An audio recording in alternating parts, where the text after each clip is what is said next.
take something that's shorter in slang and it could make it a little bit longer. It could actually expand text. It could make it simplified in order to reduce them. But like it's an accordion designed to optimize the source input quality, regardless of whether it makes it either simplified or more verbose.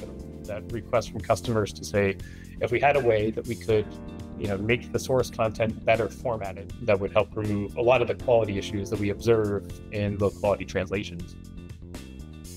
Some customers run their own quality evaluations to observe, areas that the translation process could have improved. And when they ran that, one of the most frequent observations was that, this wasn't something that the machine translation engine could have gotten right. That many of the errors that were happening were just based on the source input content. By having a higher level of clarity in the messaging itself, it should hopefully shorten the average chat session. It should hopefully, reduce the number of messages that need to go back and forth, the number of times that an agent may need to ask for clarity. The goal of this is to, of course, improve translation quality, but really the goal of improving translation quality is to improve the customer experience and reduce the amount of time that it takes to address the customer's issue in that support session.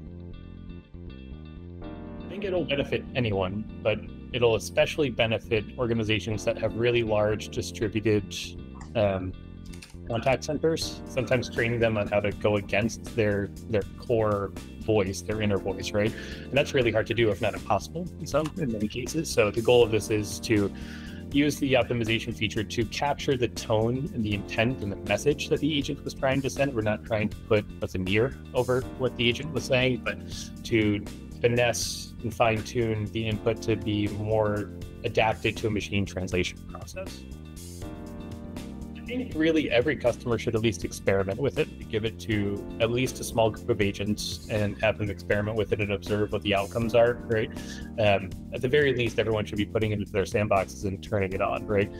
As I mentioned earlier, it's especially adapted if you have a really large distributed workforce and you are struggling with the lack of consistency in some of those response styles, then this is exactly for you. Customers will look at this to check their average handling time, their customer resolution rate, the CSAT scores, right? The standard metrics that indicate satisfaction with the overall outcome of the support request, right? And check those to see if there is any correlation between turning this feature on and the resolution metrics of the issues that those customers are working on.